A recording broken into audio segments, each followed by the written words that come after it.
Joan Laporta a pour projet de réaliser un mercato exceptionnel, avec pour objectif l'idée de se rapprocher à nouveau de la Ligue des Champions. Pour ce faire, on va observer les dossiers chauds, les joueurs les plus importants qui pourront rejoindre le club. On ne va pas parler de toutes les rumeurs, de tous les joueurs associés au club, ça serait trop long, on va surtout s'intéresser aux plus gros dossiers.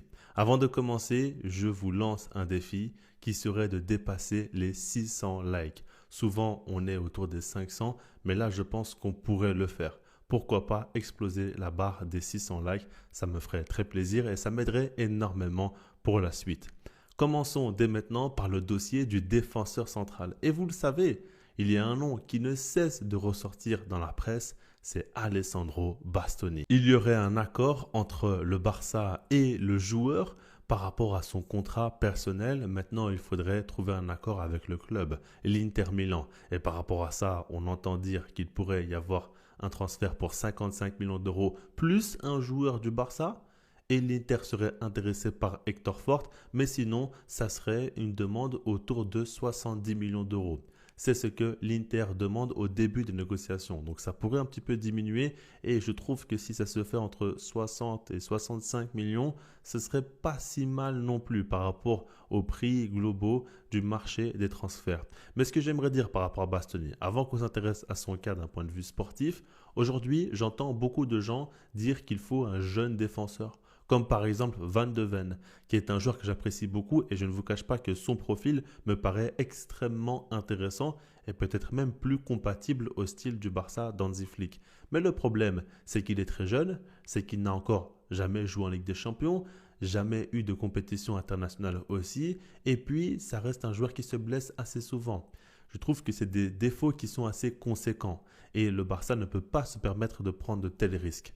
Du côté d'un autre joueur qui est cité comme Vuskovic aussi, qui a 19 ans et qui selon moi est l'un des plus gros prospects, même s'il faut toujours prendre des pincettes parce qu'on ne sait jamais, il n'a pas encore vraiment prouvé, il a joué dans un club moyen de Bundesliga, mais maintenant il faudrait le voir passer à l'étape supérieure et voir comment il pourrait gérer la pression et jouer en Ligue des Champions. Il y a pas mal de questions à se poser, surtout dans un style aussi demandant que celui du Barça de Flick, mais c'est vrai que c'est un joueur extrêmement talentueux. Cependant, encore une fois, est-ce que le Barça a besoin d'un jeune prospect ou d'un joueur confirmé? La réponse est claire. Il y a déjà Pau Cubarsí qui doit être accompagné par un joueur d'expérience, par un joueur qui a du connu, surtout en Ligue des Champions. Et c'est totalement le cas d'Alessandro Bastoni. Alors c'est vrai, j'ai des doutes sur lui d'un point de vue sportif, par rapport notamment au fait qu'il a souvent joué dans une défense à 3 et que là il sera dans une défense à 4 et il n'a pas l'habitude de cela. Par rapport au fait aussi qu'il n'a jamais joué dans une défense comme celle du Barça qui joue aussi haut sur le terrain. Et donc, il y a des questions à se poser. Mais mis à part cela, ça reste un joueur qui va apporter un saut qualitatif énorme d'un point de vue individuel. Parce qu'aujourd'hui, des joueurs comme Cubarsí, Eric Garcia, Gérard Martin n'ont pas encore son niveau. Ça, c'est évident. Et peut-être qu'ils ne l'auront jamais. Ça, on ne le sait pas. Mais quoi qu'il en soit, dans les airs, il est très très fort. Balle au pied, il est très fort aussi. Et puis dans les duels, il s'en sort plutôt bien. En un contre un, à l'arrêt ou lancé, c'est un joueur très complet, très intelligent, qui a 27 ans, qui est proche de son prime. Donc forcément, je serais très heureux s'il arrive. J'attendrai de voir sur le terrain des petits détails tactiques sur comment il va s'en sortir dans telle ou telle disposition, ou surtout quand il sera pris dans son dos. Il y a des petits points où je ne suis pas encore très rassuré, mais globalement, le Barça n'est pas dans une position où ils peuvent recruter un crack ultime. Ils ne pourront pas dépenser 100 millions ou 120 millions d'euros sur un défenseur, loin de là. Ça reste déjà une grosse somme, 60 millions d'euros si ça se fait, et ce serait quand même un joueur déjà de très très haut niveau. Donc par rapport à ça, je suis preneur, je serais très satisfait s'il arrive. Il y a des questions à se poser, mais pour moi, il coche les cases les plus importantes, qui sont l'expérience notamment, et un joueur qui a déjà prouvé au plus haut niveau. Et de manière générale, je pense que c'est le mot d'ordre de ce mercato. Encore une fois, comme on le dit souvent du côté du Barça, il y a la Masia, il y a des joueurs extrêmement talentueux mais extrêmement jeunes aussi et il faut les encadrer. Il faut plus de joueurs qui vont apporter des garanties à court terme. Même si Bastoni, lui, pourra encore avoir 5 voire 8 années au top niveau, ce n'est pas impossible du tout. Ça pourrait se faire parce que les défenseurs vieillissent plutôt bien la plupart du temps. Mais ce que je veux dire par là, c'est qu'il faut surtout se dire que les joueurs qui vont arriver dans ce mercato doivent directement apporter une plus-value et il ne faudra pas patienter par rapport à ça et ça peut être son cas. Donc là-dessus, on est d'accord. Bastoni au Barça, de mon côté, c'est validé. C'est pas, selon moi, le joueur parfait à ce poste. C'est des questions que je me pose, mais je suis tout de même très content. Ensuite, il y a un dossier totalement différent qui est celui de Bernardo Silva. Et là, c'est marrant parce que ça fait des années et des années que je fais des vidéos mercato sur le Barça et à chaque été, ou presque, on parle de ce joueur-là. Et on évoque son intérêt pour venir en Catalogne et l'intérêt du Barça pour le faire venir aussi. Ce qu'il faut se dire, c'est que désormais, il a 31 ans et il est arrivé à la fin de son contrat avec City et il a annoncé officiellement qu'il ne va pas prolonger, qu'il cherche une nouvelle aventure, un nouveau club. Et encore une fois, on parle des rumeurs l'envoyant au Barça comme d'habitude.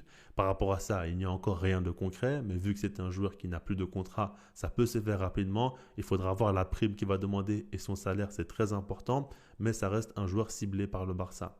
Et je ne vous cache pas que sur le papier, ça ne fait pas spécialement rêver, mais je pense que c'est encore une fois le type de joueur dont le Barça a besoin. Et je dis ça surtout parce qu'aujourd'hui, certes, il a 31 ans, mais il a encore une très bonne forme physique. Je l'ai vu encore récemment face à Arsenal. C'est un joueur qui se déplace sur le terrain, mais de la défense à l'attaque, il est partout et il est très subtil, très intelligent, très bon balle au pied. Vous le connaissez, mais c'est aussi un joueur qui est très complet dans le sens où il peut jouer à plusieurs positions. Dans le double pivot, en tant que relayeur, en tant que numéro 10 ou même en tant qu'ailier droit. Il a déjà montré toutes ces choses-là à un très haut niveau. Il a déjà remporté la Ligue des Champions, il a beaucoup d'expérience, il a du leadership et ce serait une recrue de haut niveau pour le Barça. Surtout aussi parce qu'au milieu de terrain, il y a beaucoup de noms, il y a beaucoup de joueurs, mais il y en aura certainement un ou deux qui sera vendu, selon moi. Déjà Casado, mais après il faudra voir s'il n'y aura pas un sacrifice qui va être fait. Et puis aussi ce que je me dis, c'est qu'il y a beaucoup de joueurs qui n'ont pas réalisé de saison pleine depuis un petit temps.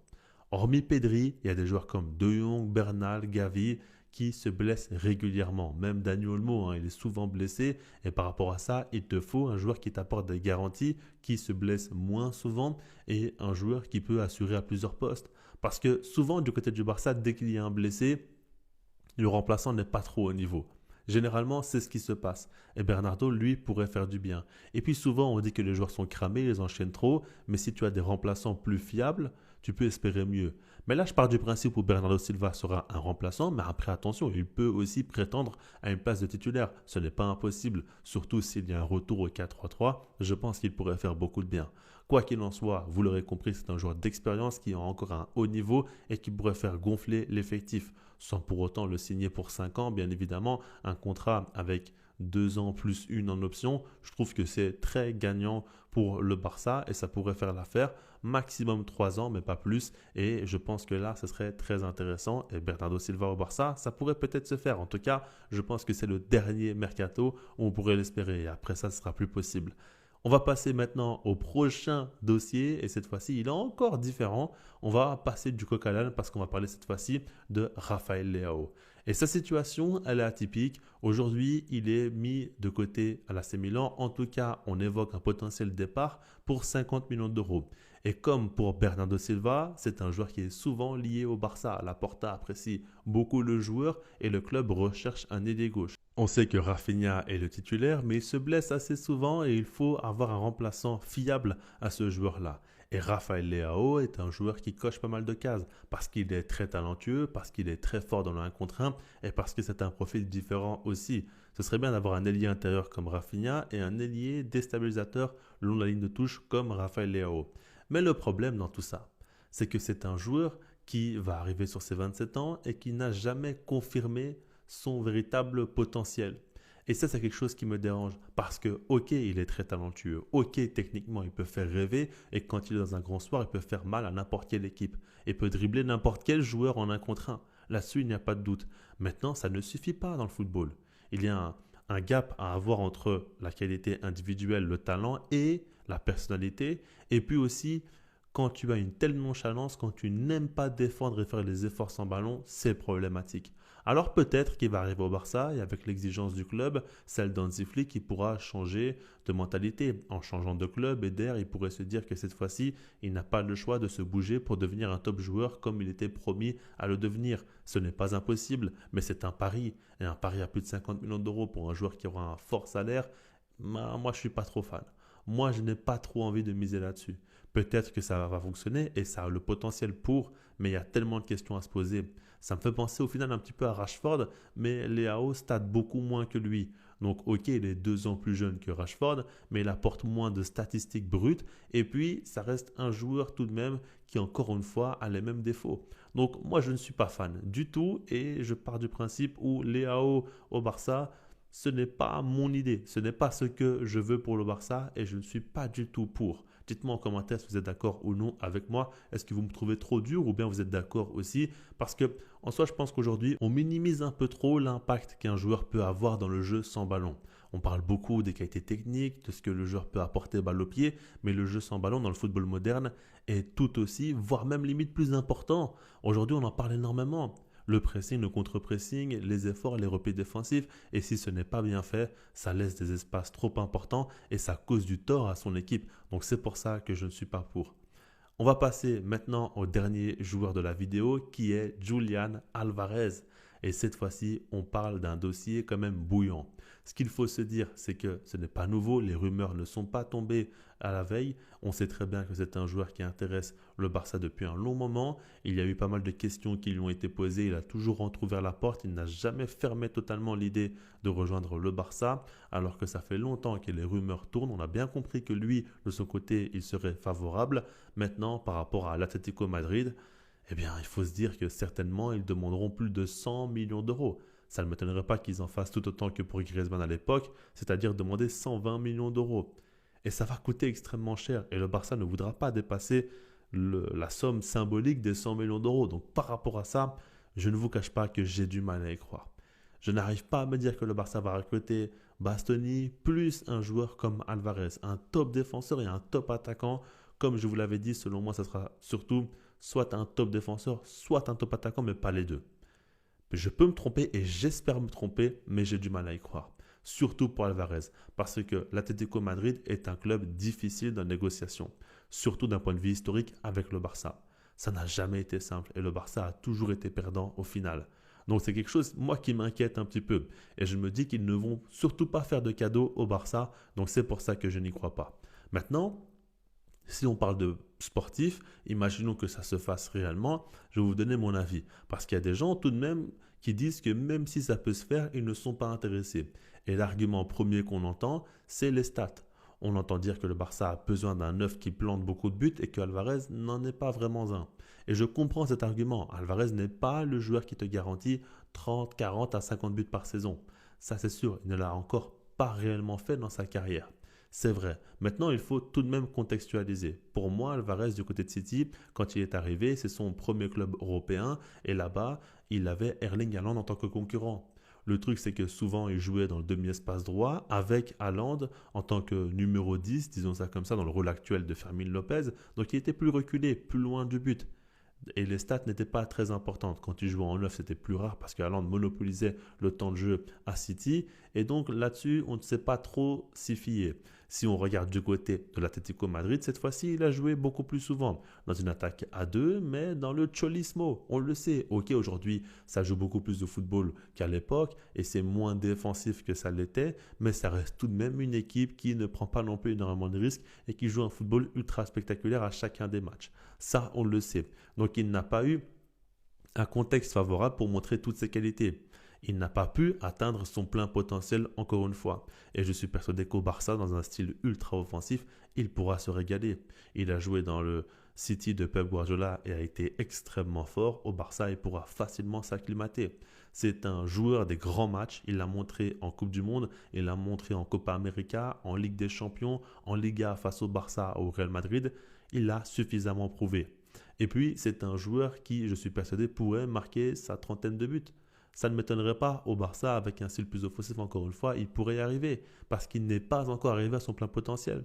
Là-dessus, c'est sûr. Et puis, souvent aussi, on oublie des fondamentaux. Alvarez, c'est un joueur qui presse extrêmement bien, qui dépense beaucoup d'énergie, mais intelligemment aussi. Et ça, c'est important d'avoir un neuf comme ça. Quand tu joues avec Lewandowski, tu as souvent un point mort à ce niveau-là. Ferran Torres est bon, mais je trouve que Alvarez, c'est encore un cran au-dessus dans le jeu sans ballon. Et ça, c'est très important. Et puis, bien évidemment, son toucher de balle. Souvent, on l'oublie quand on parle des joueurs comme Osimhen, par exemple, que j'apprécie beaucoup. Quand tu joues au Barça, il faut que techniquement tu sois irréprochable. Au poste de numéro 9, face à des blocs bas, ce sera la configuration qui sera le plus souvent mise en place. Il faut que tu puisses réussir à trouver la faille, réussir à être bon dans les petits espaces. Et Alvarez l'a déjà assez prouvé. Il est extrêmement fort dans ce registre-là. Ce n'est pas le cas de tous les numéros 9. Et ça, c'est important pour décrocher aussi. On parle souvent d'un milieu de terrain qui n'est pas assez dominateur côté Barça. Si tu as un 9 qui peut souvent décrocher et apporter des soutiens, c'est une solution en plus et il ne faut pas la négliger. Et puis, pour terminer, Alvarez est le type de joueur qui peut faire sublimer ses coéquipiers, comme Lamine Yamal et Rafinha. Et à ce niveau-là, Lamine Yamal n'a que 18 ans, il marque de plus en plus de buts, mais pourrait continuer à évoluer avec un 9 sur lequel il peut s'appuyer et pas un 9 à qui il va permettre à chaque fois de briller, mais qui pourrait avoir aussi une sorte de tendance des deux côtés, ça pourrait changer la donne. Vous voyez ce que je veux dire? Et là, il pourrait encore plus souvent marquer. Rafinha, il sort d'une saison où il s'est souvent blessé, mais s'il peut enchaîner, ça sera tout autre chose. Et à ce moment-là, il pourrait aussi beaucoup marquer comme il l'a déjà fait, mettre sa trentaine de buts, ça c'est possible. Fermín López marque aussi énormément de buts assez souvent. Par rapport à tout ça, vous l'aurez compris. Alvarez au Barça, de mon côté, je dis oui, tous les jours, je signe des deux mains, j'y vais sans aucune réflexion. C'est vraiment un joueur que j'apprécie beaucoup. En plus de ça, je n'ai même pas encore parlé de ses coups francs où c'est l'un des meilleurs au monde. Et ça, c'est un point qui est important. On sous-estime trop les coups de pied arrêtés, notamment les coups francs. C'est une option en plus pour marquer des buts. Et des fois, dans les matchs où c'est serré, ça peut débloquer une situation. Il l'a montré face au Barça en Ligue des Champions, justement. Face au Real Madrid aussi, il l'a fait. C'est un joueur de grand match, comme je vous l'ai dit. Moi, je serais extrêmement heureux s'il vient au Barça. Maintenant, je n'y crois pas malheureusement, donc je ne vais pas non plus vous faire vendre du rêve. Et justement, par rapport à tout ça, je vous invite à prendre du recul. Je vous invite à ne pas trop vous enflammer. Vous pourrez être déçu. Côté Joan Laporta, souvent les promesses sont très souvent présentes et elles sont très importantes, mais la réalité n'est pas tout aussi belle. Donc il faudra faire attention à cela, ne pas tomber dans le piège encore une fois. Et moi, j'attendrai de voir les officialisations pour pouvoir les célébrer. Mais ce n'est pas pour autant que je ne vais pas traiter les informations. On va voir ce qui se passe. Mais ce qu'il faut se dire aussi, c'est que si autant d'informations mercato arrivent là maintenant, c'est parce que le Barça vient de se faire éliminer en Ligue des Champions et parce qu'il faut rendre à nouveau les supporters positifs.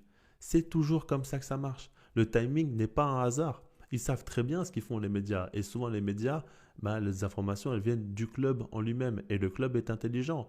Pour que le président ne se fasse pas critiquer, pour que le coach et les joueurs aussi ne se fassent pas critiquer, il faut que les informations tombent à ce moment-là. Donc soyons patients, attendons de voir ce qui va se passer. Maintenant, c'est vrai que si on parle simplement d'un point de vue sportif, ces joueurs-là me font rêver et je pense que le Barça pourrait être monstrueux avec eux dans l'effectif, mais il faut que ça se confirme, ça reste le principal.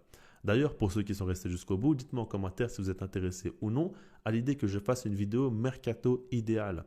Je compte la préparer et la faire dans pas si longtemps que ça au final. Comme ça, vous aurez mes idées sur le mercato et vous allez voir que je n'hésiterai pas à vendre des joueurs importants pour pouvoir dépenser de l'argent et rebâtir cet effectif. Je ne suis pas contre l'idée de prendre des risques, mais je ne pense pas que le club le fera spécialement. En tout cas, vous aurez mon point de vue si vous êtes intéressé. Dites-moi en commentaire, dépassez aussi les 600 likes, c'est l'objectif que je vous ai lancé. Abonnez-vous si ce n'est pas déjà fait. On vise les 100 000 abonnés, ce serait incroyable. Je fais là-dessus et puis sinon moi je vous dis peace.